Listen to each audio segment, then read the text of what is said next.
Kentucky fans are ready, but they're also restless in the Commonwealth. The Wildcats' disappointing start has the heat on head coach Mark Popes. He's going to be looking to Oweh up against another blue blood, the Hoosiers of Indiana, on a special night for college basketball and a first-time broadcast with a pair of hoop icons.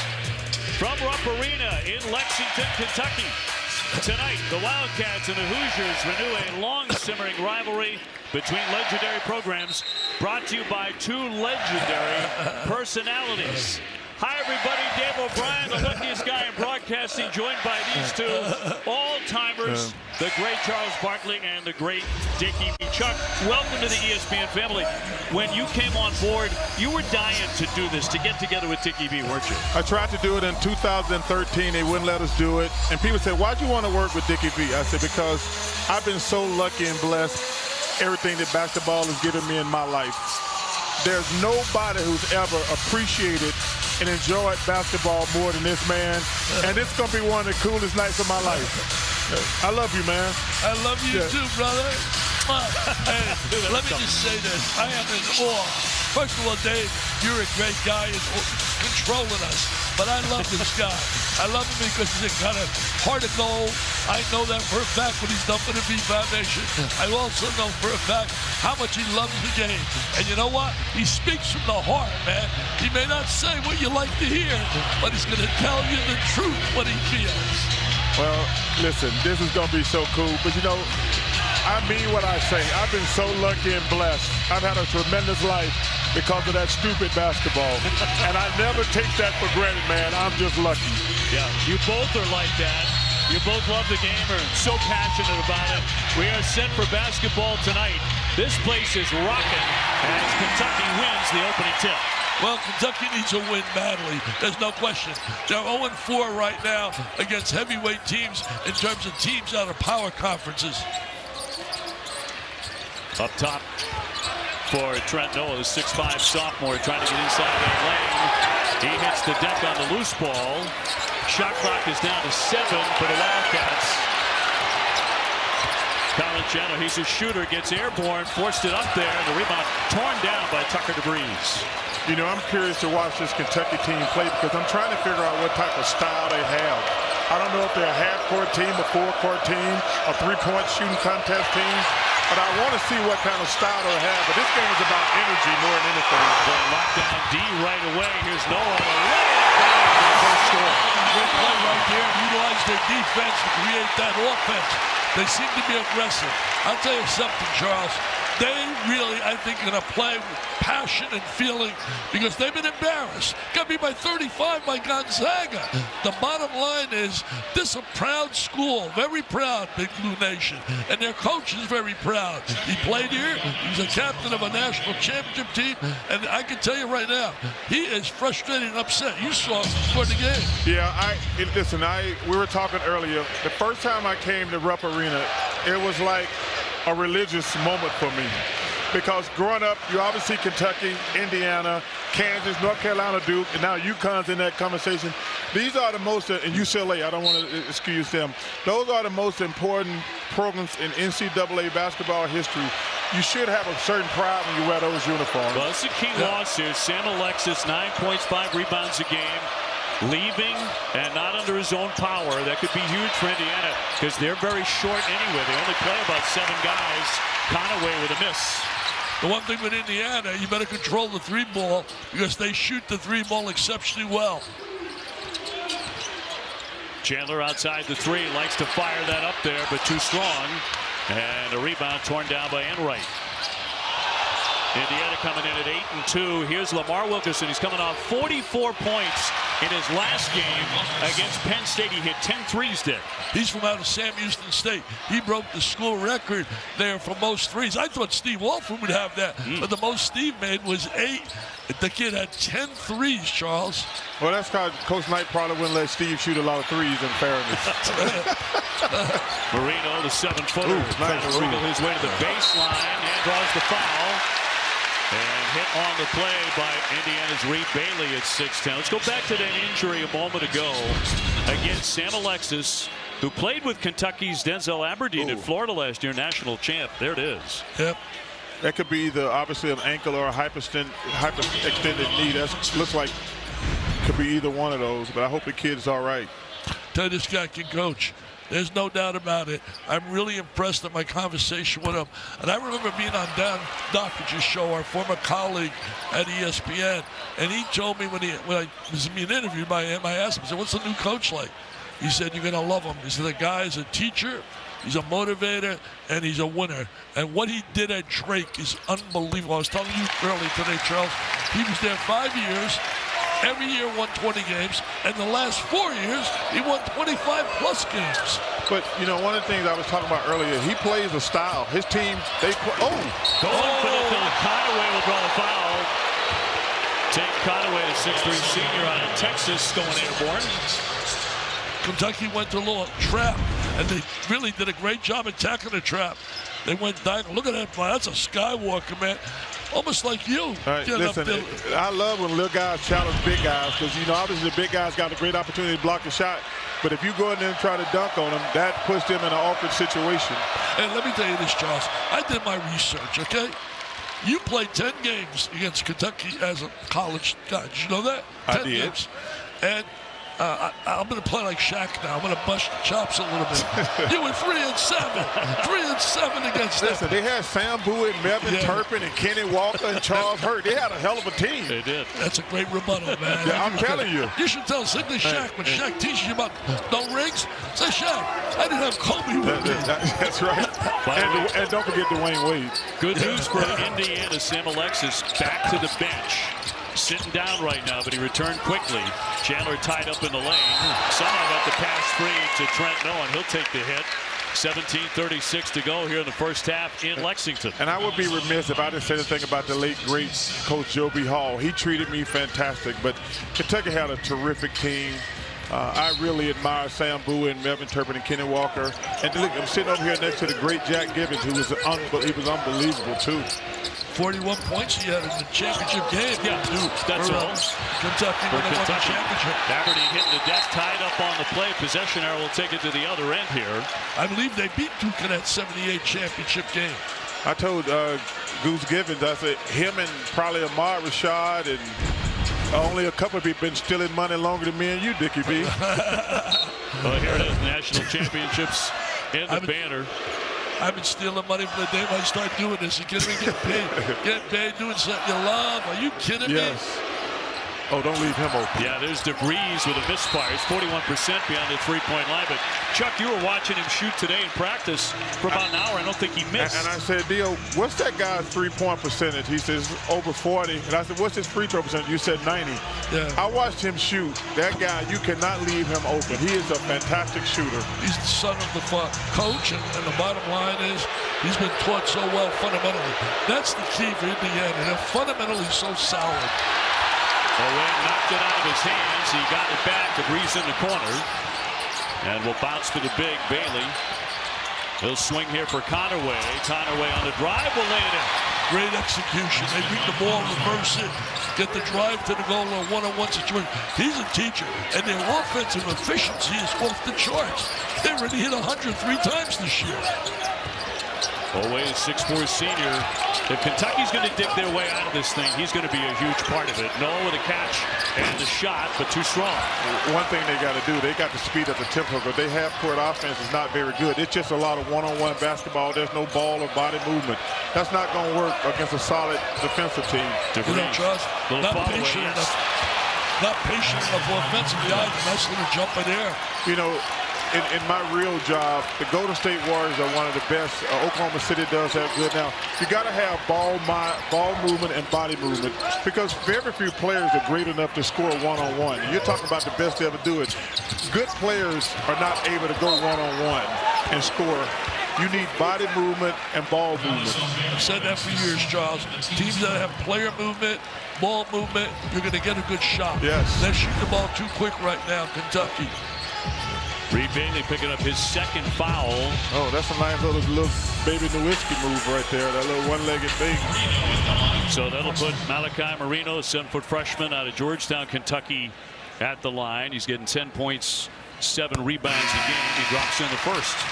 Well, you know what? To me, he's important tonight because the one thing you notice about this Indiana team, they have no size. If you're 7 feet tall and you're aggressive, I'm thinking offensive rebound or get in the paint, trying to use my size to my advantage.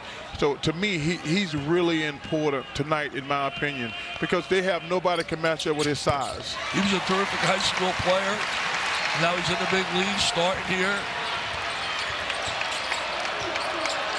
So Indiana with the basketball and up 3.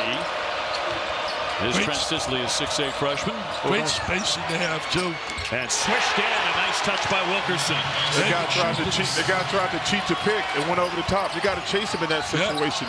Yep. That guy's coming off 45 points. You know he's on fire right now. Well, you know, it's probably all over the bulletin board in the locker room.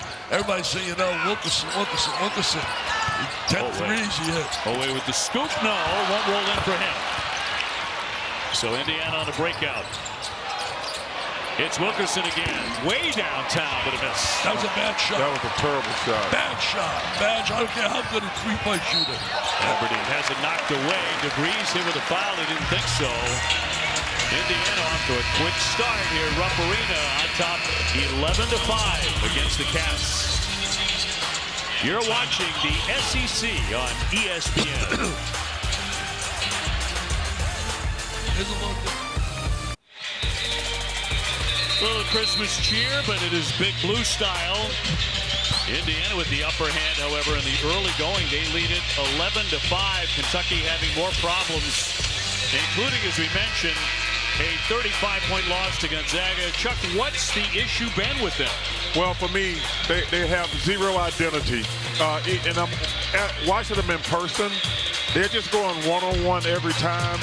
They've got to find a way to speed the tempo up because they're not very good in the half-court set. But my number one issue is their identity. Like I say, are they a defensive team or they are an offensive team? Indiana, we know they are a three-point shooting team. That's their identity.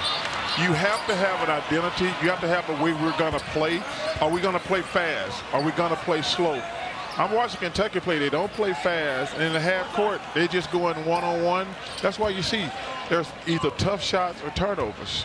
I really think when you look at Kentucky as well is the fact that they're very athletic, and yet they're not utilizing that athleticism to get in transition, to pressure the ball, to get some turnovers.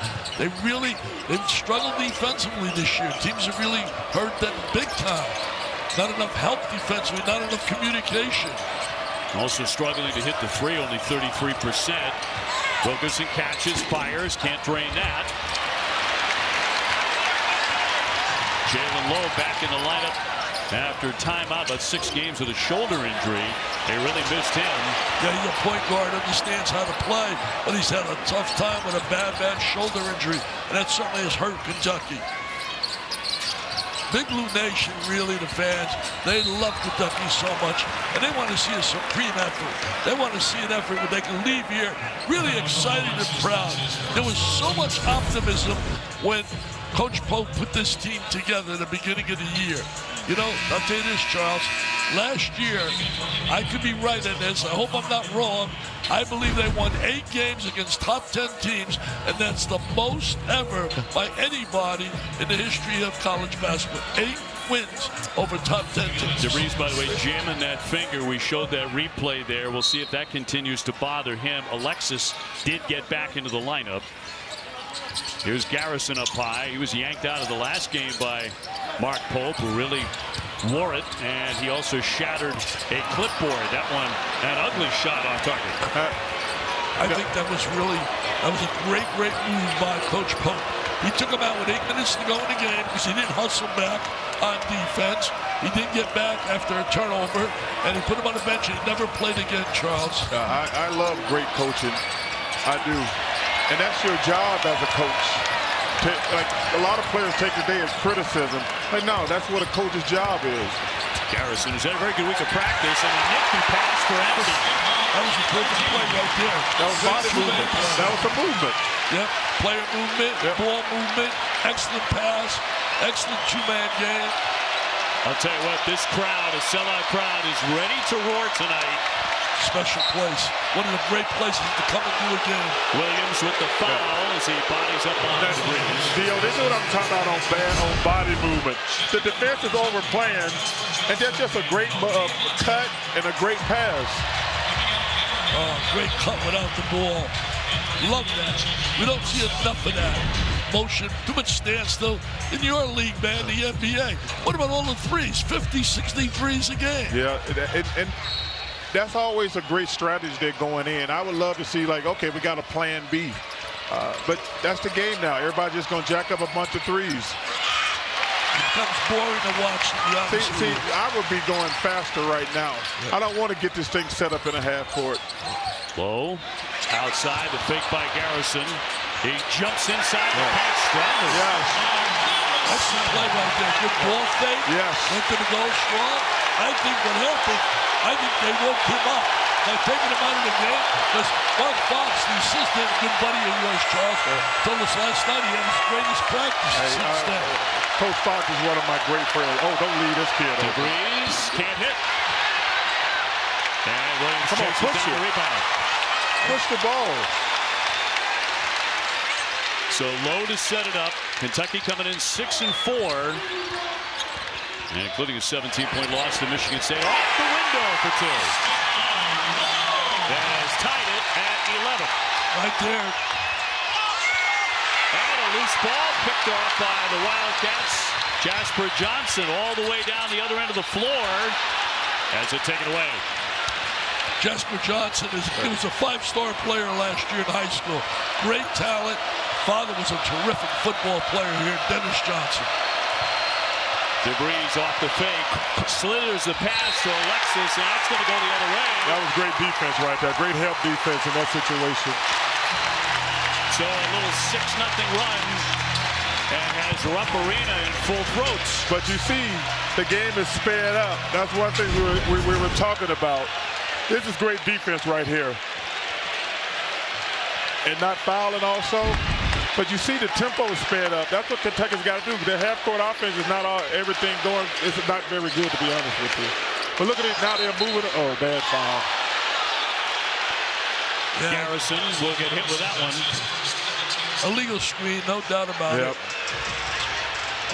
And that'll be number 1 on the big, the 6'10 junior. Tied at 11 at the 12-minute mark. Mark Pope really, he's a player's coach. He really loves the kids, loves the game. Really has started off last year really on fire here. Had some big wins early. Beat Duke, beat Gonzaga. Really got to a great start. In fact, he and Adolph Rupp, the only Kentucky guys that 3 times played top 10 teams and win all 3. He's had a lot of injuries this season. On Thursday, finally had his entire roster healthy to practice. And he said it made all the difference in the workout. We'll see if it makes a difference in the game. Off the fake, it's Dorn. Very dangerous from 3. Shot clock down to 5. They're really trying to cover that 3. Loose ball. Wow, what hustle. Great hustle. What hustle. Tremendous hustle. Indiana. You got to really give the kid credit there, man. That's playing basketball. Lowe with the back shoulder. There we go. Shoulder. That's what they want to see here.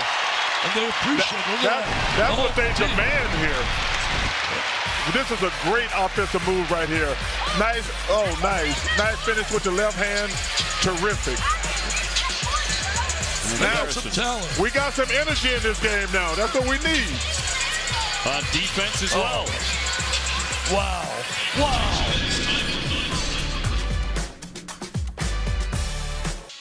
And coming up next, 2 more men's college basketball games. Number 1 Arizona taking on number 12 Alabama. And the night capped off by 8th ranked Gonzaga hosting number 25 UCLA. This has been some day and an evening of college basketball on ESPN. Look at this. Moments ago, this fan burying one from half. Wow. That was incredible. Wow. Oh, great defensive play right there by Kentucky. It was Moreno to get a hand on it. Great anticipation. I like that pass, the skip pass. Back for Johnson. Hill lifts. Can't hit. You know, you guys are talking about Arizona. Arizona and Michigan are the 2 best teams I've seen play this year. But that's going to be a hard game because Coach Oates does a great job. And trust me, I hate giving Alabama any compliment. Yeah. But Coach Oates does a fantastic job. Moreno with the rejection on top of the 10. You're over and people want to hear you praising Alabama, Charles. I know. I guess it doesn't count in. Go in. I guess it doesn't count in basketball, though. Lowe takes the hit. He'll be headed to the line. Almost made the shot. And right with his second foul. Hey, Mr. Vitale, your gala you do every year is one of the most. I was talking to your amazing wife. You've raised over $100 million. Let me repeat that now. $100 million. Man, thank you. I appreciate that. We have a big raffle going on for a Porsche right now. Now, Charles, I'm sure that Porsche will look good at your driveway. But $100, that's all you got to do, people. $100, get your chances at v.org/Vital Raffle. v.org/Vital Raffle, and all the money goes to the V Foundation for kids battling cancer. You know, Charles, I was telling you last night at dinner, I'm obsessed with it. Because I went through for 4 years a nightmare battling 4 different cancers. And I think about kids. No 10 or 11-year-old. I'm 86. I've lived a full life. But no 10 or 11-year-old should go through that. We need more money for new medicines. DeVries gets open. Missed a couple early. He's a really outstanding shooter right now. He's like 1 for 3. He's way better than that. He's an all-around player as well. Wilkerson reaching around. He'll commit the foul. For all the kids, anybody in this world who's battling cancer, bless you and your family. But man, thank you for what you do, Mr. Dickie V. I know you wanted us. We would love to honor you, obviously, but the bottom line, you and Shaq, unfortunately, have NBA work that weekend. Every weekend we have a gala. But one day we're going to get you there. Well, I'll tell you what I'll do. Me and Shaq gonna give you each $100,000. How about that? I ain't gonna even ask Shaq for a commission. Shaq giving you $100,000, and I'm giving you $100,000. And I don't care what his fat ass says. We're giving you $200,000. It's done. I love this guy. Wow. I love him. Wow. Come on, man. So I thought you got a heart to go. What backdoor cut? Backdoor cut. Man, it's an honor. And I'm telling you, I don't care what Shaq says. He's giving $100,000 too. That's pretty cool, Dave. You just made $200 grand for your foundation. Wow, we got 200 G's. At least I think you did. We'll see if I want to work more with this guy. Yeah. Outstanding. At the line, Wilkerson, who makes 79%. You know what? Wilkerson came down to 2 schools. He came down to right there, Indiana, and Kentucky. Wow. In the last second, he came out of Sam Houston State where he was super, and he really has done well here with Indiana. They love him. Get this one in V-Week on ESPN. We highlight the urgent need for cancer research. They're matching. The Principal Foundation is matching up to $1 million in donations during V-Week. If you're able, please visit v.org/donate. 100% of donations go directly to cancer research. And I would be remiss if I didn't mention the great Stuart Scott. We miss him. We love him. And ESPN has been doing an amazing job honoring Stuart Smith. I saw that. I haven't seen the documentary yet. Tough shot. Oweh lays it in. Great drive right there. I say amen to that about Stewart. Oh, man, what a great man. Booyah. And also John Saunders. Nice move. John Saunders all rest. Oh, man, what a good dude John Saunders was. What execution. Great job, offensively efficient. That guy can coach on that sideline there in terms of tucking. Just the degrees. Yep, and Wilkerson with another bucket. Aberdeen slams on the brakes. Out top for Oweh. He'll lift a long-distance shot, but not there. Oh, great offensive rebound. That was Cam Williams underneath. He got excellent position, and he'll draw the foul. So, you know, the thing that we were talking about, the one weakness of the defensive end team, it's got to be rebounding because they're so small. And you showed me the stats. They're 6-0 when they win the rebounding battle. If you're going to live and die by the 3, you got to have 2 stats you got to win every game. Rebounding and turnovers. Because shooting is the hardest part of the game. And so you're going to be somewhat inconsistent shooting, but you're going to have to do a good job on the boards and turnovers. And, Dio, you showed me they're 6-0 when they win the rebounding battle. So that right there, that's got to be, to me, that's what I said about the big kid. He's got to get some offensive rebounds because he's so much bigger and look like he's stronger than a lot of these guys too. Same with Oweh. They got to dominate these guys on the offensive boards. You know, Oweh, first of all, a very physical player. Tremendous defensive player when he rises to the challenge. But the bottom line is he's more of a driver, downhill kind of guy than he is a jump shooter from the perimeter. You saw him take that jump shot. That was really a tough shot he just took prior. Nope. Kentucky by 1, the renewal of what has been a fierce rivalry over the decades. Dorn in the act of attempting a 3. That's just an awful foul right there. That's Oweh with the personal. I will say this, there's no doubt that Kentucky's playing with intensity and with some emotion and some feeling. They really are desperate for a win. They are really feeling the pressure of not yet winning a game against a power conference team. But you can't help them out. But this is just going to be 3. This is going to be 3 free throws right here. I hate when Clark Kellogg gets mad at me. I hate fouling jump shooters. You're not going to block jump shots. Don't just contest. Do not foul the jump shooter. But it's just giving Indiana 3 free points right here. Especially for a 3. Nick Dorn, the transfer from Elon, has another one coming. He can shoot the ball. He's a guy that really, they expect him to really be a major contributor. Hit 5 threes in a recent game. He's made almost 50% beyond the three-point line, but that's Indiana. DeVries has really remade them into a shooting team. Last year, they had the fewest threes of any high major team. Well, I don't think you can. I mean, that's just a game now. You're going to have to make threes if you're going to be competitive. It's part of the game. Yep. It's a real vital part of the game. Chandler can't finish from 3. Rebound tipped. You got to get a little more rhythm offensively in getting a shot or 3. It's just too impatient. I really believe that. I think a key of winning in college basketball is shot selection and defend as a team. Do a great job defensive transition.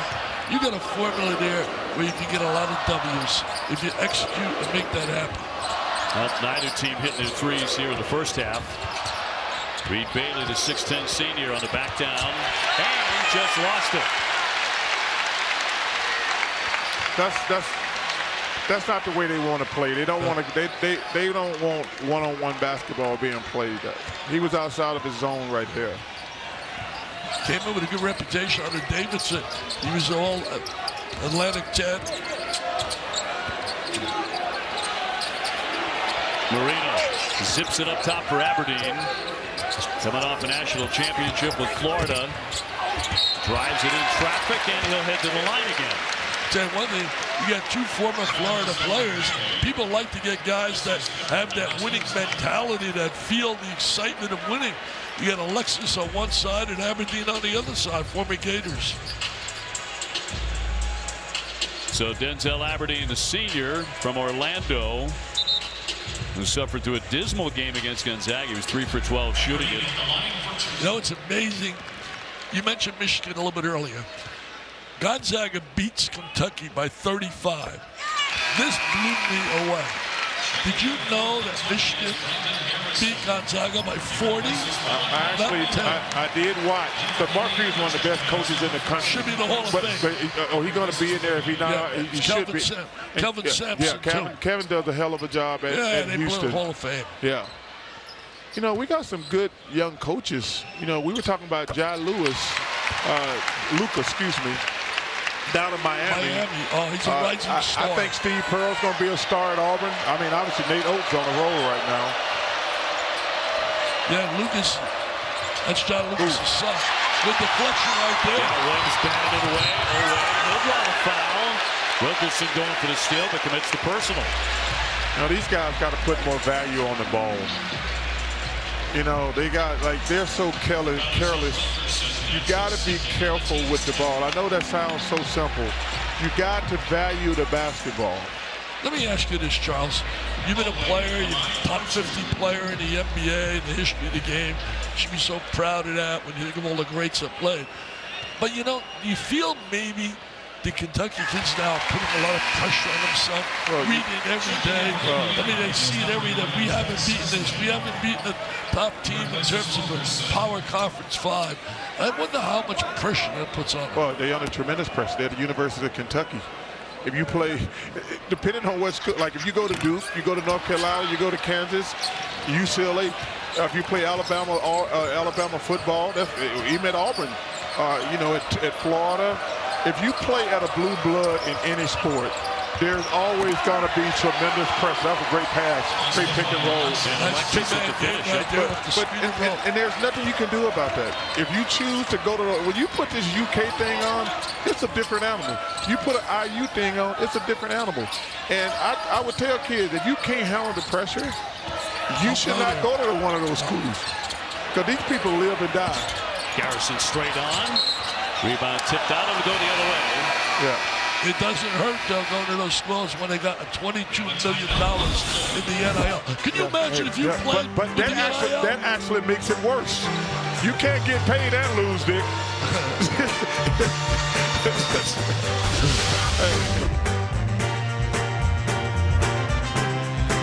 I'm so frustrated looking at that, Charles. Notre Dame not in there. Notre Dame deserved to be in. 5 weeks in a row, we have a show on ESPN where we give the top 12 teams, make a big thing out of it every Tuesday. Big thing, big show. Here comes the committee. Bottom line is they were all 5 weeks in the top 12. And all of a sudden bumped. I actually agree with you. I thought Notre Dame should have made it. I was disappointed. But you can see it coming in the last couple of polls. They was creeping up on Miami. And my biggest problem with the whole thing, everybody talks about head-to-head. First of all, that was in August. Every coach knows in their mind. First of all, they were very close games at A&M and at Miami. Yeah, very close. Yeah, but your team is not the same in August as it is in December. Notre Dame is playing as well as anybody in the country other than Indiana and probably Ohio State. They're playing, and I don't want to leave out the Bulldogs. Kirby Smart, that man can really coach. Tell you one thing, let me say this. I'm loving you more and more, man, because my family eats, sleeps, and drinks Notre Dame. Yeah, I mean, you're talking my language now. Let me tell you something. Come on, brother. We should put Notre Dame in the playoffs just to see Marcus Freeman walk in a suit. Because there's no man in America wearing a suit better than Marcus Freeman when he walks in. He can absolutely coach. Man, he can really coach, but he looked good in a suit. Now, talking about Mendoza, their 33 touchdown passes led Indiana to the #1 ranking, a 13-0 record, and their first Big Ten championship since 1967. It's amazing what Coach Cignetti's done. What amazing! I love Cignetti because he talks trash. I love that. Yeah. Hey, and it ain't trash if you back it up. He backs it up. Everything he does. But Ryan Day does a hell of a job at Ohio State. I'll tell you one thing, his bank account has went way up from James Madison, I'll tell you that. A shot clock down to 3 for Indiana. DeVries off the fake, and another miss for him. He's had a cold first half here in Lexington. Lowe on a run, bounces for Chandler. Chandler slicing inside, trying to find some room, but can't lay it in. Garrison again. No. Oh, he's got to finish that, but they still have him on the offensive boards. He really hustled there that time, though. He really was tenacious on the glass for them. That's a huge advantage. They got to take advantage of it, though. Alexis got nicked up in the first half, stepped out for a little bit with a leg injury, but was not out very long. Everybody that plays Indiana is going to have to play great perimeter defense. Tonight they're not shooting the ball well. They certainly shot it well against Penn State. And by the way, Penn State today really challenged Michigan State big time. And Coach DeVries and them had them down at the half like 30 points when they played Penn State. Indiana with a 15-11 rebounding edge in the first half, under 6 minutes to play. I think Indiana is very happy with the pace of this game also. Shot clock a factor down to 1. Expiring is the shot. Just got up there off the iron. Tell you one thing, Kentucky's challenging him on shots. Lowe got a good open look. To transfer him out of Pittsburgh, he's got a bad shoulder. Doran leaning into one. That missed ugly. You know, I see one of Indiana's weaknesses. Nice move down. Chandler getting in. I think their strength is three-point shooting, but one of their weaknesses is bad three-point attempts. You can never be a consistent shooter as a team if you take bad shots. You got to do a much better job of taking better wide open threes instead of contested threes. Tied up at 22. Well, these two guys with great affection for a long, long time. Great to have you both side by side. Our storylines, Wilkerson and DeVries, if they don't score, Indiana's going to struggle to beat many teams. They've been able to do it enough this year. They've won 8 out of 10. Well, number one, I think the pace of the game, number one, you got to give Coach Pope a lot of credit because they're guarding them on the perimeter. But also, every shot they've taken has been contested. I think they got to do a better job of speeding up the tempo, even though they don't want to play fast. You don't have to play really fast. You have to play a little bit faster, in my opinion, because you just can't come down in the half court. Because you got look, they all over this kid on the perimeter. He's a heck of a player. Oh, he shouldn't have hesitated. There you go. Wilkerson knocks down the triple. Yeah, don't ever hesitate. If you're open, let it go. Tell you one thing. You're right, though. Coach Pope's done a great job in getting their attention about defending the three-point shot because Kentucky has really challenged on that three. Chandler keeps on moving to scoop no. Rebound tip to Noah. Oh, and he'll draw the foul. We have had 8 ties and 9 lead changes in this one. Yeah, he cannot hesitate. If you open, let it go. And once you catch the ball wide open, he hesitated a little bit right there. Because I think his confidence is down a little bit, in my opinion, because he's missed them. But I think if he's confident and says, if I'm wide open, I'm going to let it go. Like I said, you can't survive on contested shot in any league. But he's a good shooter, but he just got to take better shots, in my opinion. Well, I think he comes out, knows the reputation. People watching me. I broke the record at Indiana, 10 threes, and you want to come out and do that. And sometimes you just try to hurry. I agree with you. Shot selection is the key in basketball. 100%. He's been a bit under the weather this week. He missed a couple of practices with the flu. I'll tell you one thing. I want to ask Charles this. Kid from Kentucky. Shea Gilgeous-Alexander has been unbelievable. Yeah. I can't believe their record, Charles. What are they, 25-1? Something like that. Let me tell you something. Can anybody beat them? Not right now. I mean, Denver Nuggets got a really good team, and so do the Houston Rockets.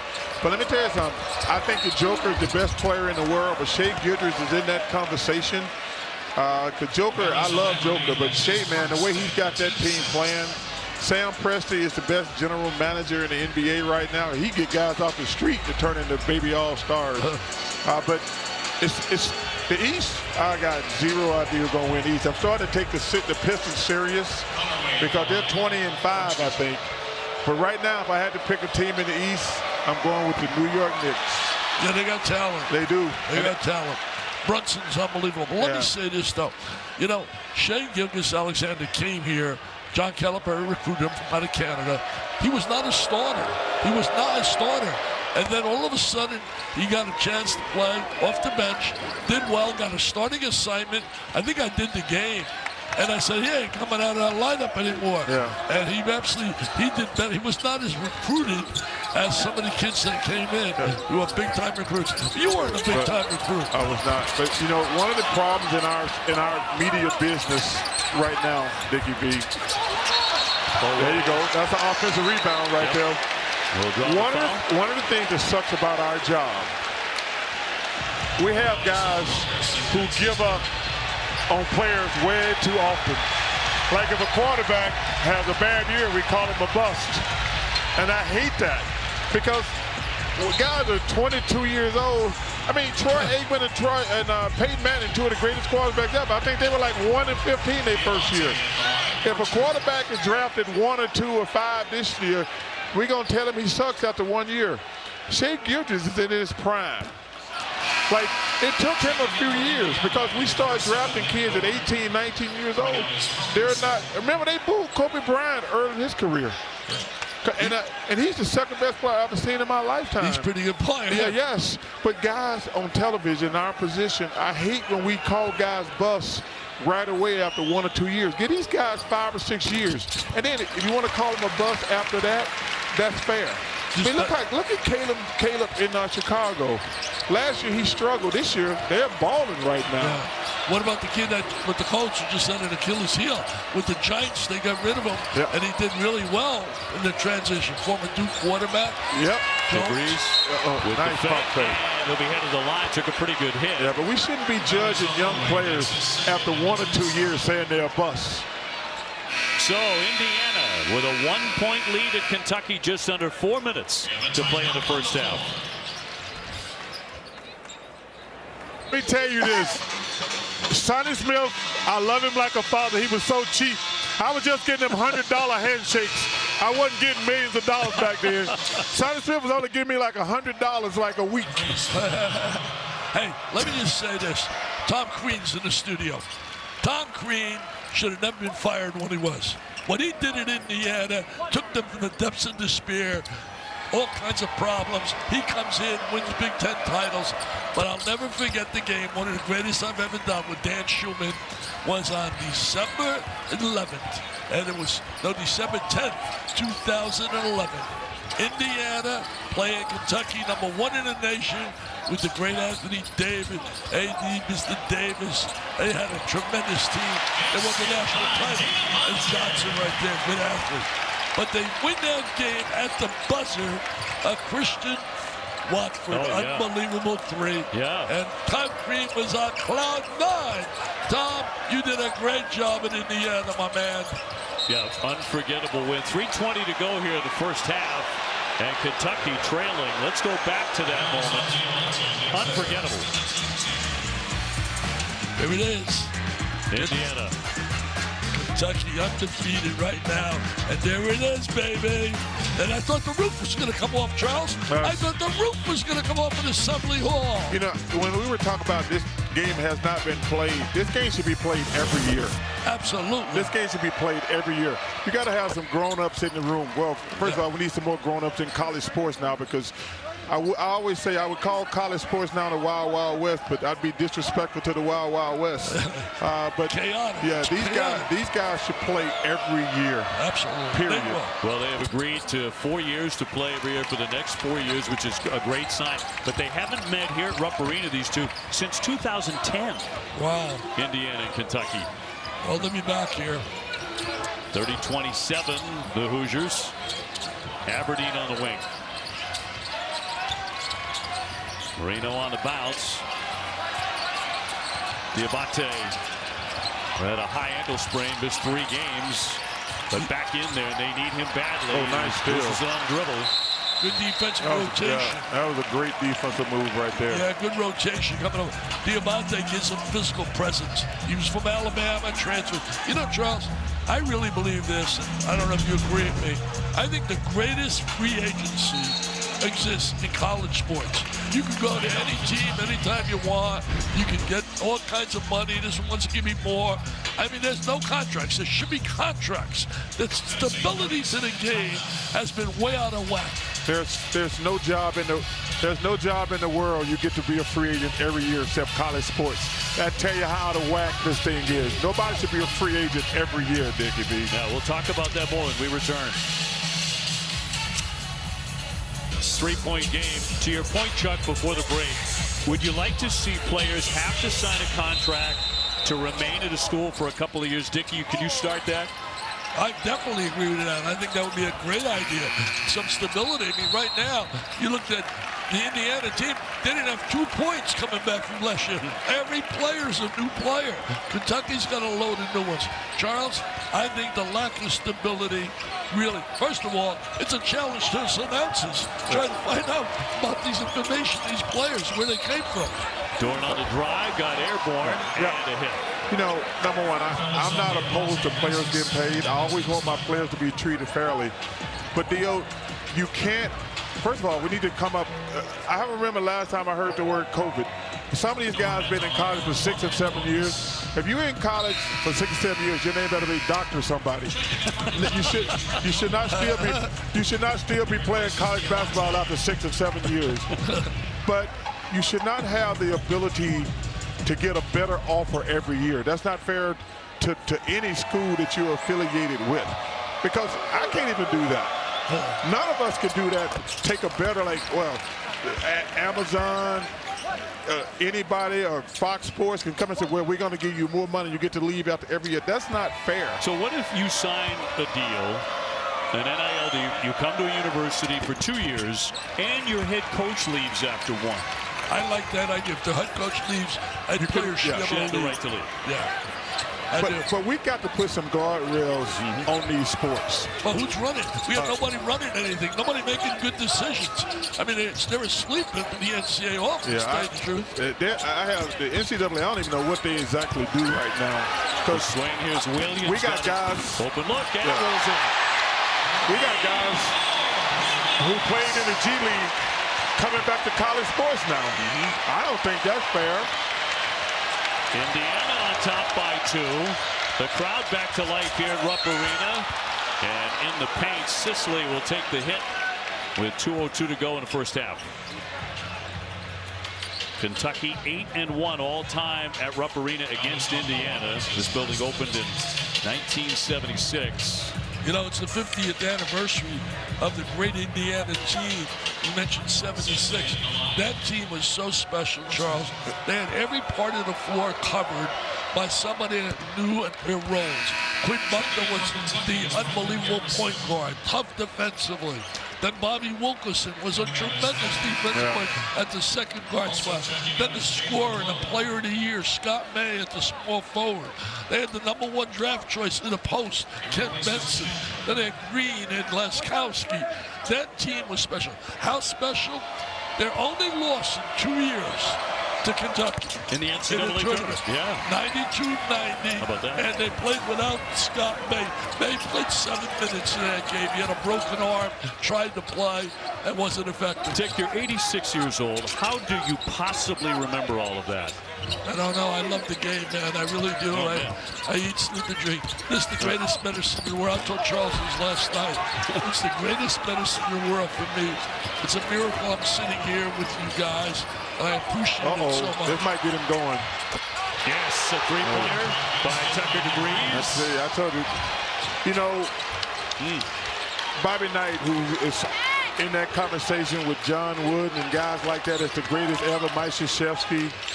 And Quinn Buckner, and he's one of my most annoying.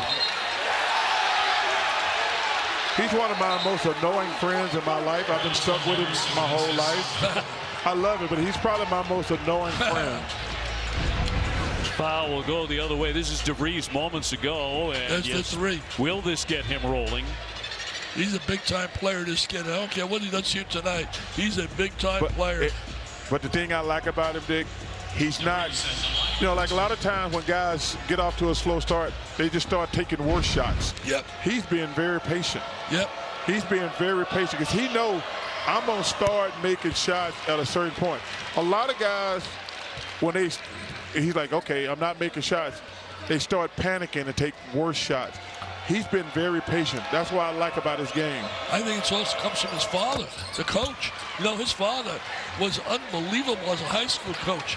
He won, I believe, was 75 games in a row, state championships back-to-back.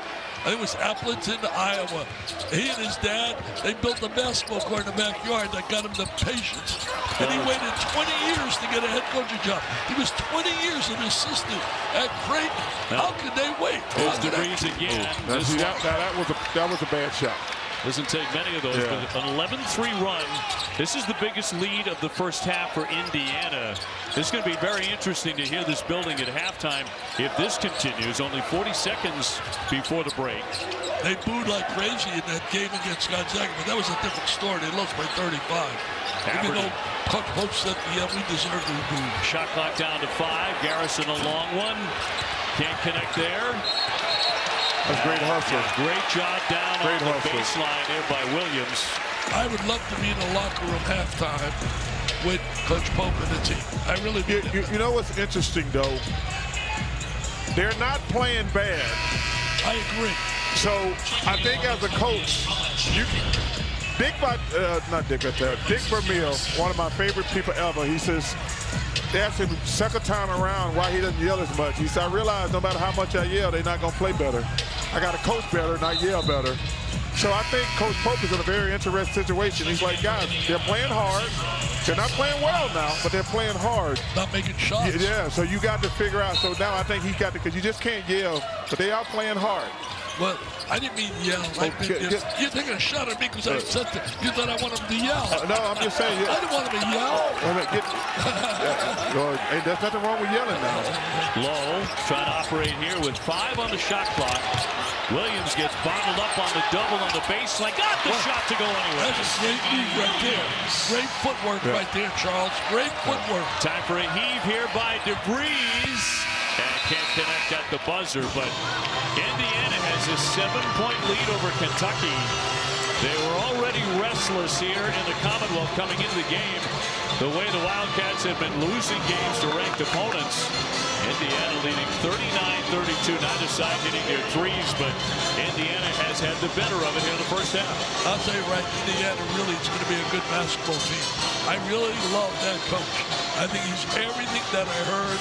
He's a teacher, he's a motivator, fundamentally solid. That, man, if they shoot the three, they're tough to beat. And to me, if I'm Kentucky, I don't feel good because they haven't made threes and they're still down 7. But they've got to play at a much faster pace. Their half-court offense is just one-on-one and taking a tough shot. They got to find a way. And I think Coach got to say, hey, we're going to push the ball, push the ball, push the ball.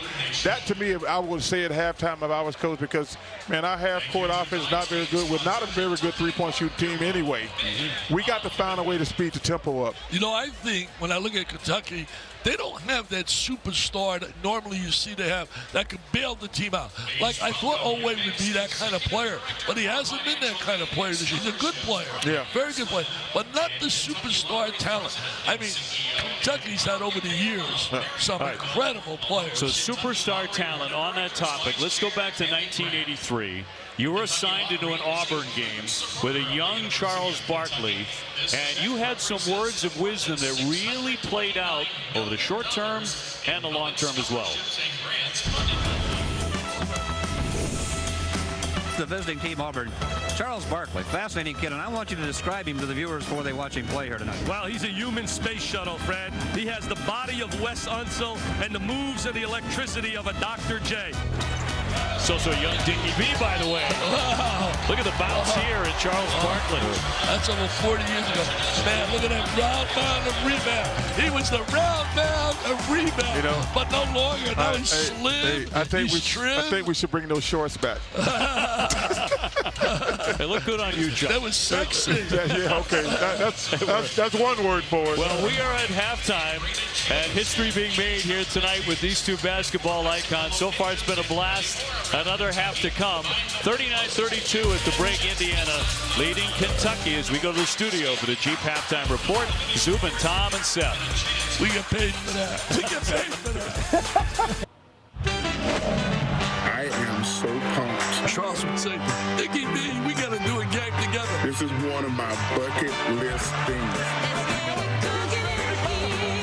Indiana, Kentucky, you need say no more. Those names personify the game of college basketball. This place is rocking, Brad. Look at it. Watford for the win! Indiana, Kentucky. Come on! Oweh, put it on a poster.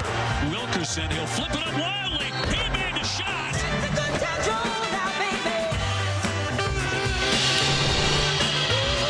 So great to have you with us tonight as we return to Lexington, Kentucky. Indiana leading Kentucky 39-32. These two icons, these legends, these Hall of Famers working together for the very, very first time. Well, let me tell you this. MVP, trying to control me and trying to control Charles. You are an MVP. I enjoyed the first half a lot because at times the basketball wasn't really high end, but you guys were with a lot of great opinions and a lot of great stuff there. But you got to wonder about Kentucky shooting 9 for 28 in the first half. The offense, as you said, Chuck, they don't really have a there yet. No, well, number one, I got to give you a comment. That's a great-ass suit you got on. that is nice. You know, to be a good team, you have to have, like, okay, this is the style we're going to play. I'm not sure what style they're playing. Number one, they don't play fast enough.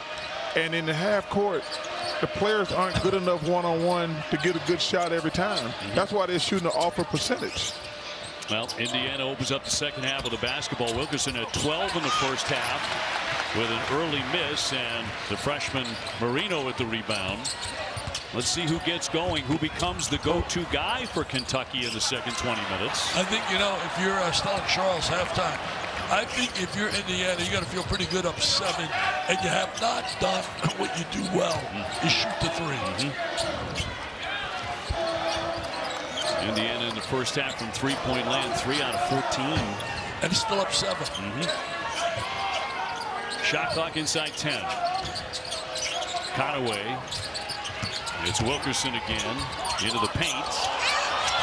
Gets it back outside. Shot clock inside a second. And that's going to be a violation. Too bad, because they really did a great job driving to the basket.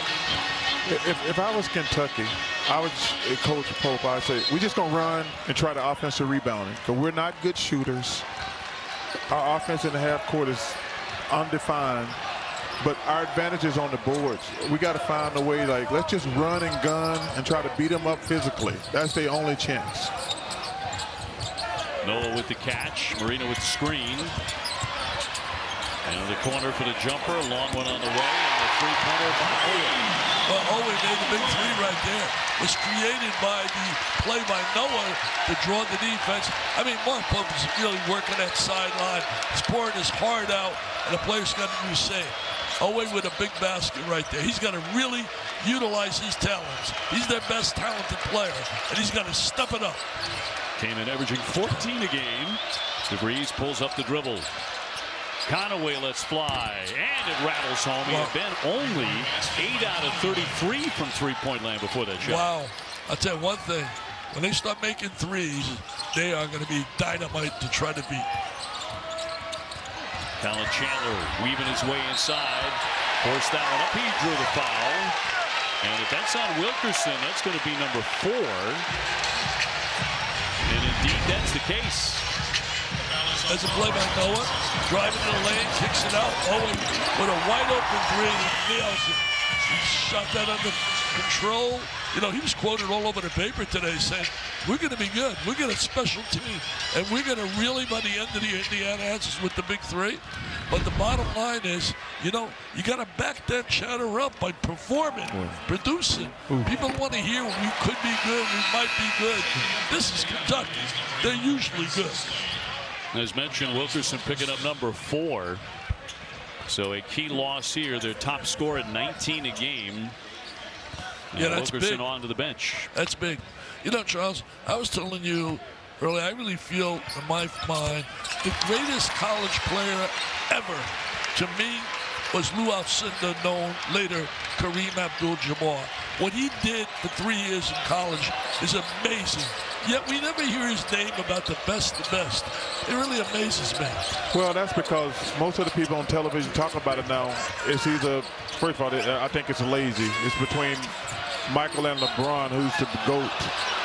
First of all, I think Michael Jordan's the GOAT. I think Kobe Bryant's the second best player I've ever seen. I think LeBron's the third best player I've ever seen.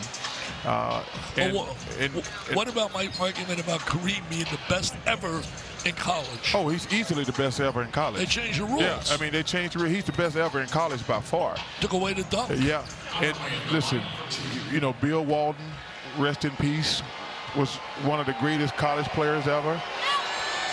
I tell you the one guy out there who never gets enough credit, we talk about Christian Laettner. Oh, a great college player. I think Christian Laettner, and you know what's amazing about Christian Laettner? If he played in the NBA today, the game would be different. Man, that's a good-looking dude. We get paid back to goofy like that. Oh, man. You make me laugh, Charles. Up ahead for Chandler. I tell you one thing. Right by Sicily. And a good defensive stop here for Indiana, as they lead at 43-37. Tatum Conaway, 6'3" senior. DeVries said that if he had sort of a guy who might light it up tonight and really make a big difference no one was expecting, he might be that guy. That's an offensive on DeVries. Yeah, he got him with the elbow, back it in. Tell you what, that was in my circles what we call a flop. Hey, mention the elbow. I got a text message from my buddy Bob Delaney, who ref for years in the NBA. He said, you tell Charles I injected him 1 year. Yeah. I gave him, I sent him to the shower. Hey. And Charles came back and said, hey, he was a state trooper. Yeah, that's the only reason I haven't beat him up in my life, because he always had a gun on him. He said, he was a state trooper. I know. And the bottom line is, he thought my elbow was 90 miles an hour. He gave me a ticket. Bob Delaney was one of my favorite people. Yeah. We got off to a rough start, but he's one of the people I really respect. But if he didn't always have a gun on him, Dick, I'd have beat him up by now. Up top for Debris around midcourt as Indiana leads it 43-37. They committed 8 and 2. Hoosiers have done a good job so far this season taking care of the basketball. Only 10 turnovers a game. Well, I'm impressed with the effort by Kentucky defensively. They're struggling on the offensive and they're playing hard defensively. Around follow is no good by Debris. He'll draw the foul. You know, when we're talking about the way they play, where they're going to live and die with the three, they have to take care of the ball and the board because they got a small team. They're not deep at all. So they can't have, like, if you're averaging 10 turnovers a game, that's probably perfect almost. Like, you try to keep it to 10, 11, or 12, but especially on a game tonight where they're not making shots. But if they can take care of the ball and play decent on the boards, they're going to have a chance because at some point, they're going to start making shots. They're too good of a shooting team. Tell you one thing, you don't want to foul this guy. He's 90% on the free throw line. Tucker DeVries, he had some shoulder surgeries 3 times. Yeah, they're 21 out of 23 at the line. You know, that's pretty good. Dick, you were bragging about his dad. Trust me, he's a better player than his dad. Let's get that out the way. His dad might have been a hell of a coach, but he's a better player than his dad. Aberdeen got a look and buries a 3. See how quick that was offensively? When they move the ball, they're much better. They cannot try to wait and go one-on-one. Just speed the game up. Take the first available shot and try to get to the offensive board. Here comes the Big Blue Nation standing up and cheering, trying to get the kids some electricity, some adrenaline. Big 3 could do that. The 3 could change the game. Debris into the corner. Tried to feed back inside for Alexis, picked off by Kentucky. Oweh just went tumbling down on his chest. Kentucky's defense has kept them in this game. Come on, just get a shot. Make something happen quickly. Aberdeen again. There you go. That's down to 2. People out of Florida transfer Aberdeen. See, that goes back to what I'm saying. If they play faster, you don't let the defense get set up. Hey, look, now they're starting to stand up. They're starting to stand up with the Blue Nation fans, cheering.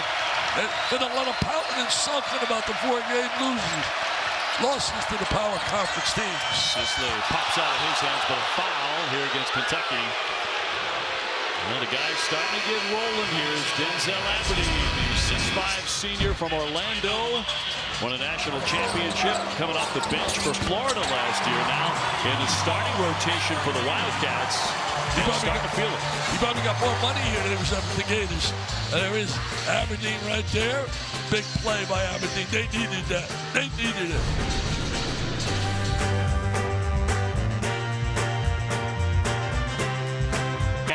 Is coming up. This is an all-world event.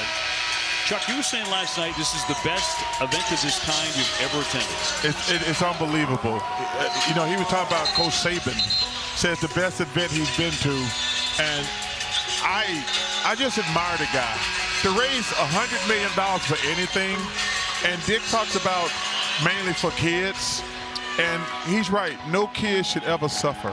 But for him to take the time and made it his pet project, I just admire him, I respect him, and keep up the great work. I love you, Charles, and I really appreciate you saying 100,000, and I hope Shaq comes through with the 100 you said for No, Shaq coming through with the 100. Hey, let me say this. You saw up there a beautiful Porsche, okay? Yeah. First half we did it. I can't thank all the fans from Indiana and Kentucky enough. Was off the charts. We will sell out soon. I will tell you, if you want to get a raffle chance to win a Porsche, all you got to do is go to v.org/VitalRaffle. v.org/VitalRaffle. And all the money goes from pediatric cancer to the Dick Vitale Pediatric Fund, part of the V Foundation, to help kids battling cancer. That's awesome. DeVries at the foul line. with 14 and a half to play here in Lexington. You know, Wilkerson in 4 fouls was big. Because you took away a 3-point threat. Nice. Smothering inside and nicely done as DeVries will drop in the basket. I'll tell you what, he's a good player, man. He's a good player. And he knows how to play. Not flashy. Not to get many guys. A lot of guys play basketball, but he knows how to play. There's a difference. That's a great point, Charles. He really has a great understanding of the game, and a lot of that's created by his dad. Aberdeen to the baseline. I told you about bragging about his dad. He's a much better player than his dad. DeVries out of the pass. Hey, can his dad do that? Nope. Rounding out this time. Rebound tapped right to Kentucky. Lowe to push the tempo. Oweh trying to fill the lane, draws the foul. That's what I'm talking about right there. Yeah, Oweh created. The 6'2" junior running the point. I don't know if he's going to be healthy all year. That shoulder seems to really be a problem. Yep. He's playing like with one arm. Oweh making number 1, 84% at the line. And Dioubate back in. You know, Dave, I really think the most important player, if I was constructing a team that I'd want, is a tremendous point guard. Somebody that understands how to distribute the ball, make some shots, and defend with pressure on the ball. What's your feeling, Charles? First of all, Kenny Smith, I hate giving him a compliment, talks about all the time. There's 2 reasons why a point guard is important. Number 1, you talk about him on the defensive end. Kenny says, I hated point guards who let guys dribble up and down the floor with no pressure. Okay, that's the first mistake. But a point guard is really the quarterback. The quarterback got several jobs. Hand it to the running back, hand it to the wide receiver, get it to the tight end. That's why the point guard is important. His job is to get the ball to people, especially in the right situation and the wrong situation. Beautiful run here in the basket by Williams. I'm liking what I'm seeing when they speed up. But that's why the point guard is most important. Most point guards aren't supposed to shoot a lot, but they get the ball to the other players. So what? The definition of a point guard played for Indiana. Isaiah Thomas. Isaiah Thomas was a perfect point guard. Probably the most underrated great player ever, in my opinion. Yes. He's never gotten the credit he respects. When we talk about the all-time greats, Steph Curry, in my opinion, just passed him and John Stockton as the greatest little guards ever. But I got number love and respect. And obviously, when you talk about IU, Isaiah Thomas has won everywhere he's been. He's a winner, competitor, and he understood how to play, and he can make shots as well. Oweh, a long one, barely nipping the iron. And he deserves extra bonus points because he played with Bill Laimbeer. If you can play with that guy, you deserve bonus points. Garrison got his hand on it, so tipped out by Kentucky. Should have used the bounce pass right there. Should have used the bounce pass instead of the air pass. It was deflected. This guy is not going to roll over. I'll tell you one thing, Mark Pope is a fighter. Rick Pitino raved about him when he coached him. He's a winner. He's tough. He's just a great, great person as well. He was a captain for Pitino. Yeah. And he loves this school. That's why you want him to be successful. You know, Rick Pitino could have won 3 national titles maybe in a row. One he lost in overtime to Arizona. Oh, nice strip right there. Nice strip right there. 1-on-1, and a foul with 12 and a half to go. So you expect that from Oweh. Oweh's your number 1 player. Make plays, and that's what he's doing. He's trying to make plays. You know what's amazing? Rick Pitino is one of my favorite coaches all time. I tell every kid, there's 2 coaches I've admired had made some speeches recently.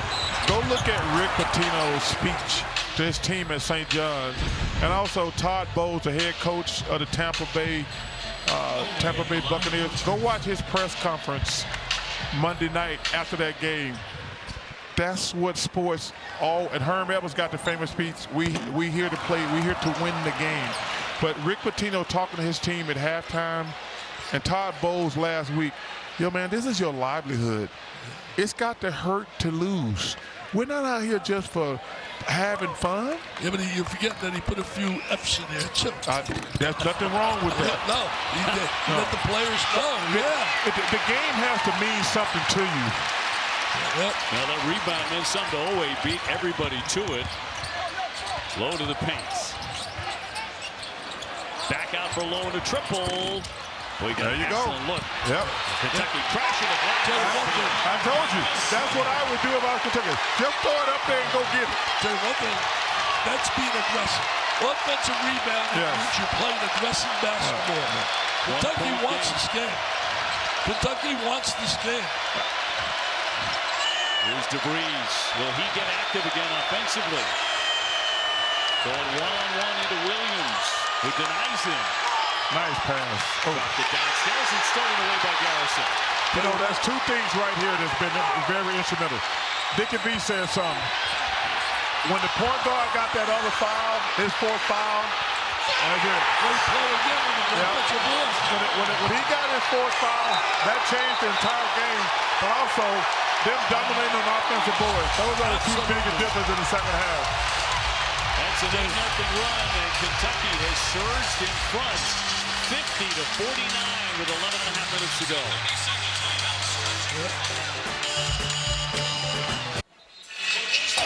You know, I said one of the things, Kentucky's not a good shooting team, but they physically imposing their will in the second half on Indiana. That's what's gonna be, because they haven't found, they're taking quicker shots first and foremost, but this is their huge advantage. Indiana does not have a lot of height, they don't have a lot of size physically either, but that to me has been a difference. You said it's 10-4, Dio. Offensive rebound. Yeah. And because, like I say, they're still not a good shoot team, but you know, the coach didn't put the point guard back in.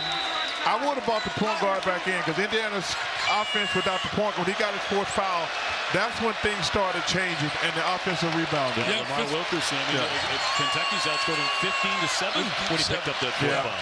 I think as a coach, you have to trust your players and, hey. Well, Uncle Momentum has left them. DeVries tied up in the baseline. Here's Dorn.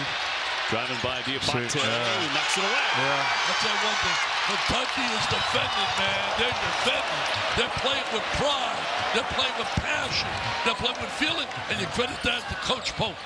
Got to give him his flowers. They were down 7 at halftime to Indiana.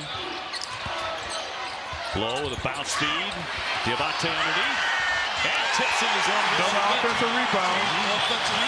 Dioubate isn't that kind of player. He's missed the last 5 games. He missed the last 5 games. A high ankle sprain, celebrating his 22nd birthday today, so he's lighting it up a bit. I don't think you can wait to bring in Wilkerson. You got to bring him in. I would have brought him in at the timeout, because their offense is night and day. You got to bring him in. And as a coach, you have to trust guys. DeVries with the feed, and finally back on the board that snaps a 10-0 run. Another beautiful pass by DeVries. Great vision, great feel for the game. They needed that badly. Kentucky's been dominating the last 3-4 minutes. 1-point game, and the Cats with the ball back. Here's Oweh. Garrison looking inside. The pass does get to Williams. That didn't touch a thing. Got to close that window over there. Wow. Brick City, USA. So Indiana with an opportunity to retake the lead. They got to go through DeVries. You got to go through DeVries. I agree with that. Nice pass. Nice block. Rejection by Garrison. On the outlet, Oweh quickly ahead, and Williams couldn't finish it, but a whistle and a foul. Another offensive rebound, though. They had the numbers. They had the numbers right there for a layup. Well, Kentucky crashing the glass here in the second half. They're up by 1. Really good women's college basketball matchups for you tomorrow, 1 o'clock Eastern, noon Central on ABC. Number 13 Baylor and number 2 Texas at Dickies Arena in the inaugural Sprouts Farmers Market ESPNW Invitational. Then at 3:30 on ESPN, third-ranked South Carolina taking on Penn State. I'll tell you one thing, you got to think about this. These two schools had a great moment today. Kentucky volleyball in the national semifinals, unbelievable. And then you think about Indiana had a great moment. Won the Heisman Trophy. Who would have ever thought Indiana would be #1 in the country in football? Oh, I'll tell you one guy that thought it, Mr. Signetti, and his payroll went from like about, I don't know what he made at James Madison, but he didn't make $9 million a year. Fernando Mendoza today winning the Heisman Trophy.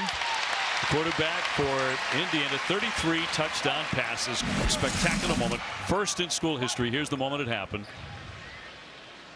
They had to be the closest vote ever. Had to be. I don't even see. We haven't seen the numbers, but it had to be the closest vote ever. Coach Signetti, man, I love that dude, man. Williams made the second foul shot. You know what? The bottom line is you reward winning. And he got that basically because he did a great job, and also the fact the team went undefeated. Yes. Winning that game at Ohio State, man, that was impressive. Yep. As mentioned, Wilkerson back in for Indiana, trying to turn the tide back to the Hoosiers. Here comes a long one by Enright. It's tapped out into the backcourt, and they'll have another shot at it. Jay Enright's a tough kid. Hard-nosed, gets the most out of his ability. Plays with great effort. Bailey jumping into the paint. Strong move, but can't finish it. And it'll go the other way. It'll be Kentucky basketball. Bailey's been very quiet here tonight. Very quiet. Now the Wildcats trying to pick up their 7th win of the year. They were out of the top 25. They were in and out pretty quickly. Nobody's been happy here in the Commonwealth, but if they knock off a rival like Indiana, even though neither team is ranked right now, that may get the momentum going back in Kentucky's way. And then they play St. John. Play Rick Pitino's team. Is that here? No, it's in Atlanta. Oweh. Here's Lowe. Running the point for the Cats. Shook off his defender and stuck it. Nice little jump shot right there. Lowe healthy gives them a really nice dimension. He's a point guard, something they don't have. Yes. Now Kentucky with their largest lead and their fans on their feet. They should be on their feet. The effort they gave. Tough shot. And a miss by Conaway. So the Cats trying to build on a 5-point advantage. Lowe again. Great feed. Underneath. And one. They got to play Lowe more, because he makes them play at a much faster pace. He's got a bad shoulder, Charles. Real bad shoulder. Well, listen, let me tell you something. You either play or you don't. You can't say you got a bad shoulder, Dickie. Like, you either got to play or you can't. You either hurt, you're injured, or you're hurt. I mean, it's a tough call. But if you're going to be out there, you got to play. He missed. Well, he's trying. He's doing his best he can right now, but he missed a lot of games. I'll tell you one thing, Kentucky's taking charge of this game. They got momentum on their side big time. I mean, about to up to 11 now, and he's trying to make it 12. The birthday boy transfer from Alabama. Played for the Tide, a Tide team last year that beat Kentucky 3 times. Well, I told you, Coach Oates, man, he does a fabulous job. And he's going to get an ass whooping tonight by Arizona. Because Arizona's, and I told you, Arizona and Michigan are the 2 best teams I saw all year. But I love Coach Oates. Hey, don't bet on it. Don't bet on it in Alabama. The game's in Alabama. Don't bet on it. I know you don't like to bet. Hey, let me tell you something. They give me a hard time with March Madness because I picked Arizona to go to the Final Four every year. Let me tell you something. I'm guaranteeing the Wildcats are going to the Final Four this year. We'll flip and save that. 59-51 Kentucky.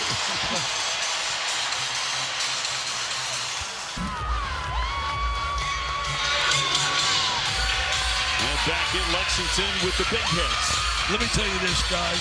I think the key player in this game thus far, 14 minutes of play. He's been out for an ankle injury, Dioubate, and today he comes, he plays one of your favorite schools he was at, Charles, school you love, the Crimson Tide, Alabama. When did I say that? I know, but I want to get in trouble with you Auburn people. But anyway, bottom line is he's got ready for this. 12 points and 9 rebounds in 14 key minutes. And he's the reason the thing has swung momentum to their side. And, you know, when me and Dio were talking today, we were over here at shoot-around. I just got to look at 2 stats on this Indiana team. They got too many turnovers, and they're getting killed on the boards. That's going to be the key to their entire season. Right. They're a really good shooting team. You're going to struggle some nights with shooting. But if you turn the ball over and don't rebound the ball, you're not going to win. And that's exactly what's happened in the second half. Absolutely. Indiana needs an answer here. The bounce feed for Alexis in the slam. Nice play there to get the ball to Alexis. He's a kid from out of Florida as well, like Aberdeen. And right with a nice dish there. He's their assist leader. That's what Enright does really well. Passes the ball, he defends well. He's a tough, hard-nosed kid. We had a wonderful meal here in Lexington last night. Oh. That shot right there with Chuck and Dickie V, that was all night last night at dinner. And Chucky was kind enough to pick up the tab for all of us. Yeah, unbelievable. Let me tell you something. Some of the fried chicken, no doubt about it, they had a little black lady back there in the kitchen. The Merrick Inn, that's some of the best fried chicken I ever had in my life. It was delicious. Yeah. But let me say this. The stories last night, too bad we can't tell all the stories on TV. But last night the stories were rolling, man. Charles was in a great mood. He was rolling. You're always in a great mood. Yeah, because I won at life. I'm winning. I'm on a 62-year-old, Dickie V. I got no reason to be upset about anything. Right. Talking about winning, I'm 86, going to be 87. 87. And shout out to my boy Mark Fox at the University of Kentucky. He came out and spent some time with us and took me out last night. He's one of my favorite people in the world, Coach Fox is. Very good assistant. That's my coach, too. Did a hell of a job at Georgia, too. Very good assistant. Here's DeVries out high. We'll see if Indiana has a comeback left in them as we approach the 6-minute mark here at Rupp Arena. They need some threes, but Indiana has been really defended exceptionally well by Kentucky on the perimeter. Wilkerson, who's in foul trouble, he'll take a foul here, takes a hit. And he'll be headed to the line with 6:12 left. You know, he's more than just a standstill three-point shooter. He's a guy who drives, attacks the rim. I'll tell you what, two things are big in this game. Him getting his fourth foul and going out all those minutes when they were up at the time 7. And he was such a lethal three-point shooter, even though he's not shooting well tonight. And Dioubate coming in the game and doing what he did. He gave them that physical presence. He gave them the Charles Barkley style of play. Toughness on the glass. What did I call you in that game? I said, you're the Wes Unseld. The game we showed that did a highlight. Right. Wes Unseld and Dr. J. And Dr. J. He's got a Wes Unseld toughness and the Dr. J smooth. 1982. You played with Dr. J, huh? I did. One of the greatest things that ever happened in my life, playing with Dr. J for, I think, 4 years. You said last night that he taught you a lesson about being the way to treat friends. Hey, always be nice. Over the top. Garrison. Dr. J is the best I've ever seen with fans. You always take pictures and sign autographs. Even though it's a pain sometimes, you always do it. Garrison with the play of the night so far. Nice play, two-man play. Getting Garrison the ball inside.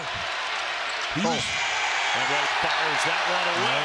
And the sloppy effort there by Indiana. They've turned it over 16 times. Back to the dunk. Indiana's really losing their composure, Charles. Losing their composure. Watch the dunk. Two-man play. The lob and the jam. Up and for the way, baby. Come on, Big Blue Nation. Stand up and cheer. Stand up and cheer. You know, they were playing hard the first half. They wasn't playing well, but give them credit, man. They kept battling. Now they got the momentum. They got the rebounding. They're playing at a much faster pace. Give Coach Pope some credit. I do. The bottom line is he wouldn't let them quit. They could have rolled over. They were down 9.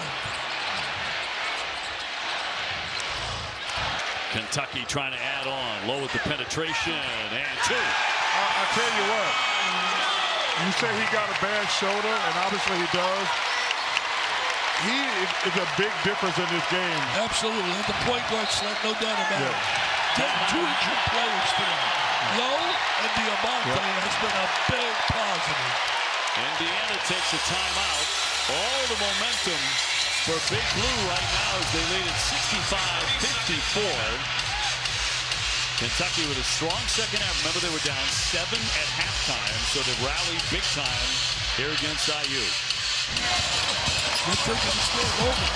They're more aggressive, and their defense on the three-point shot has been sensational. And really doing a great job.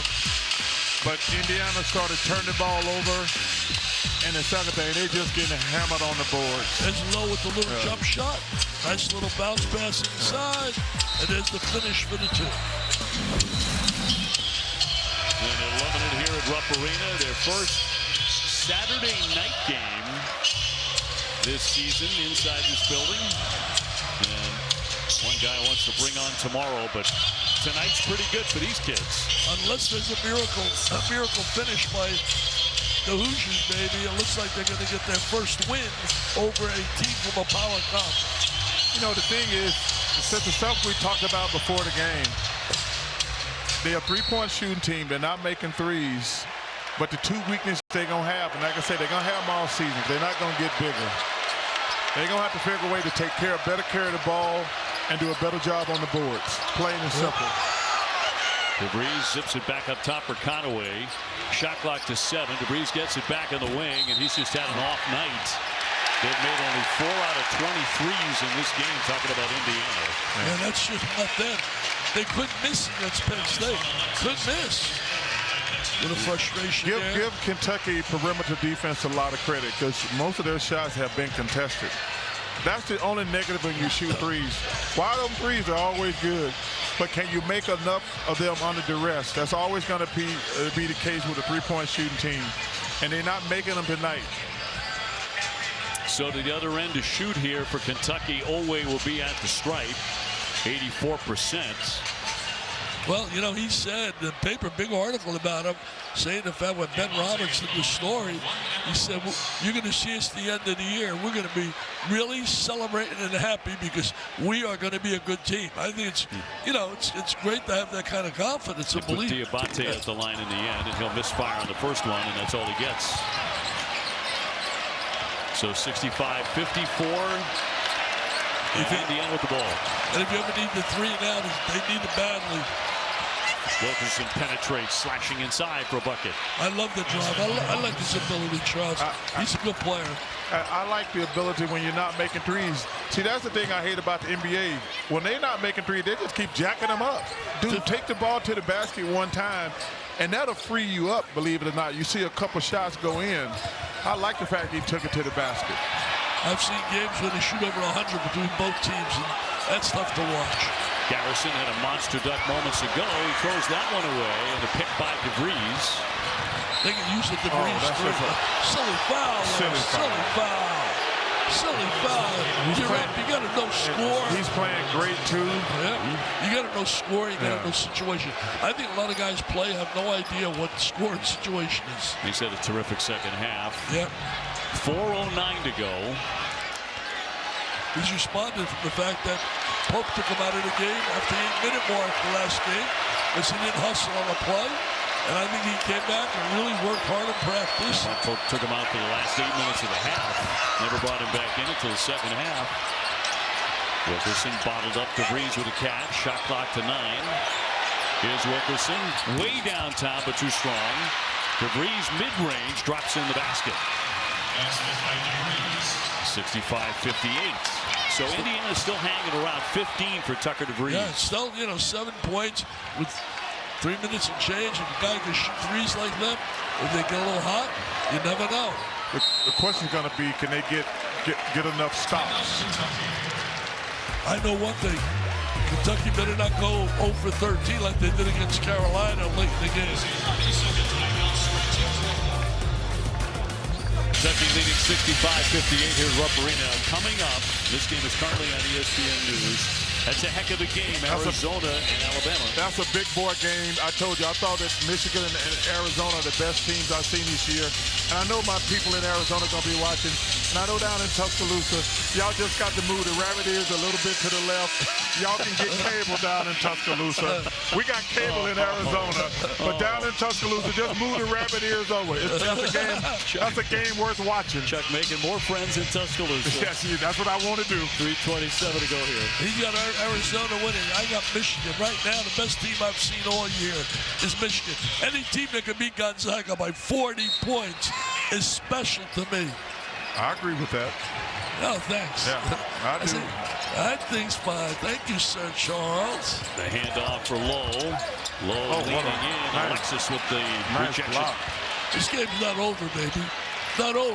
When you can shoot threes, Dickie B, the game is never over. It's down at single digits. But they've been in their face on threes. They've been very few open threes.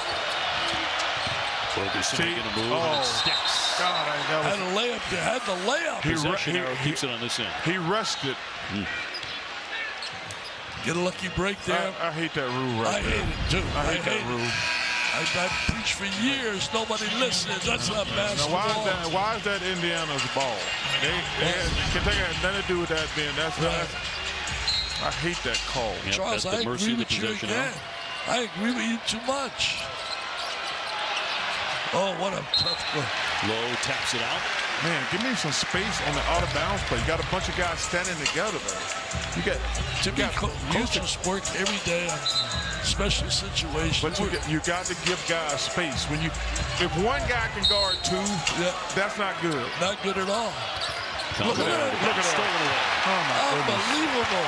They got to work on special situations. You got to screen a little bit, get some movement. And you're trying to get the ball to a point guard under the basket? That makes 0-6. That was Dioubate again. He has 5 steals in this game.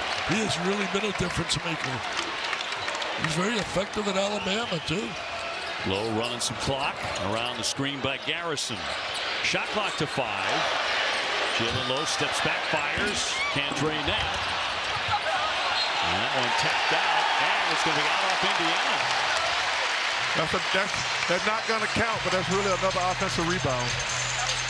That really is. That's where Kentucky is dominated. See, you were such a great rebounder. You love those rebounders. Oh. You love it. You used to like the rebound, huh? I used to love the rebound. You know, I played with a couple guys, Travis Abernathy, Todd Burkhoff, who all shot it all the time in high school, Bernard Lockhart, Rennie Hardy. So I had to get rebounds to get a shot. I played with a bunch of gunners in high school. They could be. Lowe again. Tough weaving shot. his way inside. Tell you one thing, that's a big plus for them. I'll tell you what, they better get that kid healthy. Yeah, that's a big plus for Kentucky, and he's been productive. He was really good at Pittsburgh. Transferred from Pittsburgh. 10 points tonight and some big shots. That was a big basket. DeVries straight on. Got an excellent look. It's not been his look. Slow down. Use the clock, brother. Take your time. Start your play at 10. Another drive. Shovel it up. It'll go to the line. Unless you're going to do that. What a day. Shows that it's only like fun. That's right. He's been fantastic tonight. Yeah, he's been terrific. He and Dioubate off the bench. Yes. 2 players with injuries. And the reason why they're going to go home a happy group of fans. Big Blue Nation's going to have a nice week. And then the stomach's going to start to churn when they think about Rick Pitino. Oh, man. They get mail-ox, maybe. They're going to buy a lot of mail-ox. Drugstore's going to load up with mail-ox. I tell you what, Rick Pitino is one of my favorite people to watch coach. Oh, he can coach. And I told you, man, I love to watch him talk to his team. He can coach. You know what he told me? He told me the biggest mistake was leaving Kentucky. Had he stayed at Kentucky, he would have been incredible in terms of talking about winningest coach. He'd been right up there challenging Coach K. Number of wins. He talked to so many people who generally consider him one of the 2 or 3 greatest coaches ever, Rick Pitino. He's a great teacher. He really is a great teacher and motivator. Could have won 3 national titles in a row here. Sicily downtown, though. Second effort by Thorne. Oh, what a block. Williams got it. And a foul with 1:23 to go. You know, his style, the way he coaches, I love to watch his team plays, man. This is a hell of a block right here. But I love watching his teams play.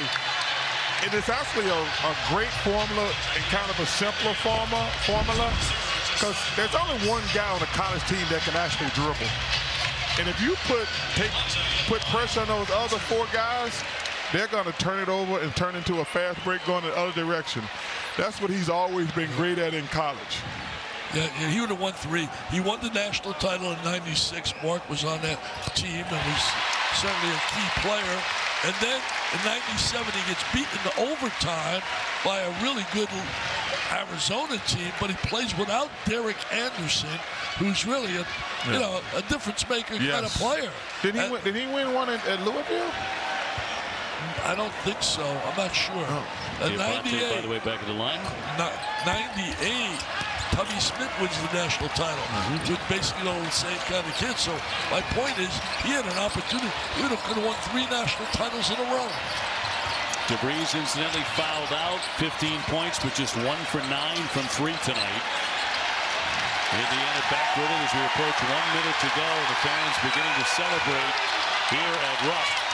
Outside for Dorn. Shot clock down to 4 and a blocking foul with 58.9 on the clock. It's been a long time since they had a moment of feeling jubilant and happy. You know, they beat the heck out of Cupcakes, and they really won those games like they should easily. But look at him bounce to his step right now. Oh, he feels like a different man right now. Better than he felt at halftime. And you know, you asked me a question earlier. You have to accept the fact. Number one, I admire him for wanting to come to Kentucky. Because he didn't have to come here. He could have stayed at another cush job and made the term every year and everybody be happy. But there are certain jobs you take. There's a tremendous amount of pressure. Stress like crazy. Yeah. But you know what? You have to challenge yourself. Nobody's like, when you take those jobs, it goes with it, plain and simple. Absolutely. Well, Kentucky may have found something in the second half here against Indiana. You're talking about offensive identity. Another pick here by Lowe. He's been a huge part of it. The way they've attacked the offensive glass. Yeah, but the only problem with that deal, they're not going to have that physical rebounding advantage that they have against Indiana. They're going to have to get better offensively. Yes. They're going to have to get better. Because, they're just pummeling this team on the offensive board. But they're not going to be superior physically to every team they play. Especially in the SEC. Indiana, 18 turnovers in this one, a season high for the Hoosiers. And another whistle with 21.7 to go. How things change, man.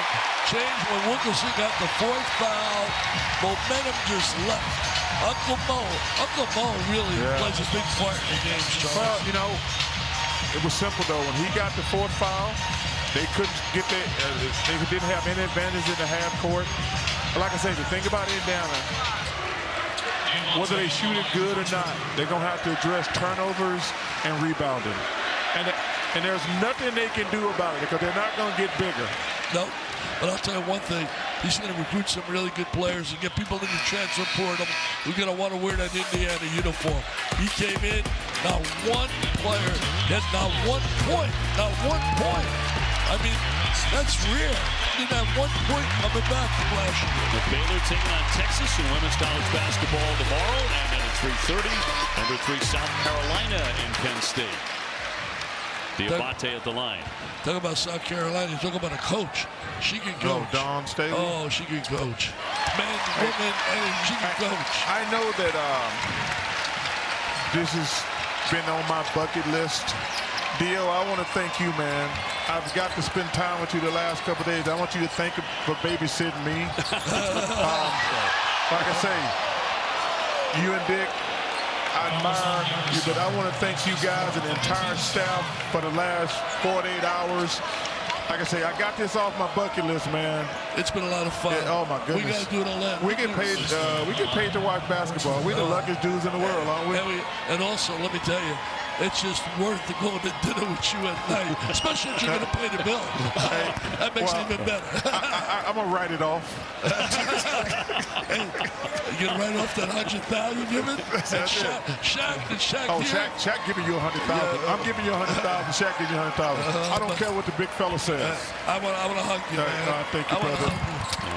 What an honor to spend time with both of you guys. Just so much fun tonight.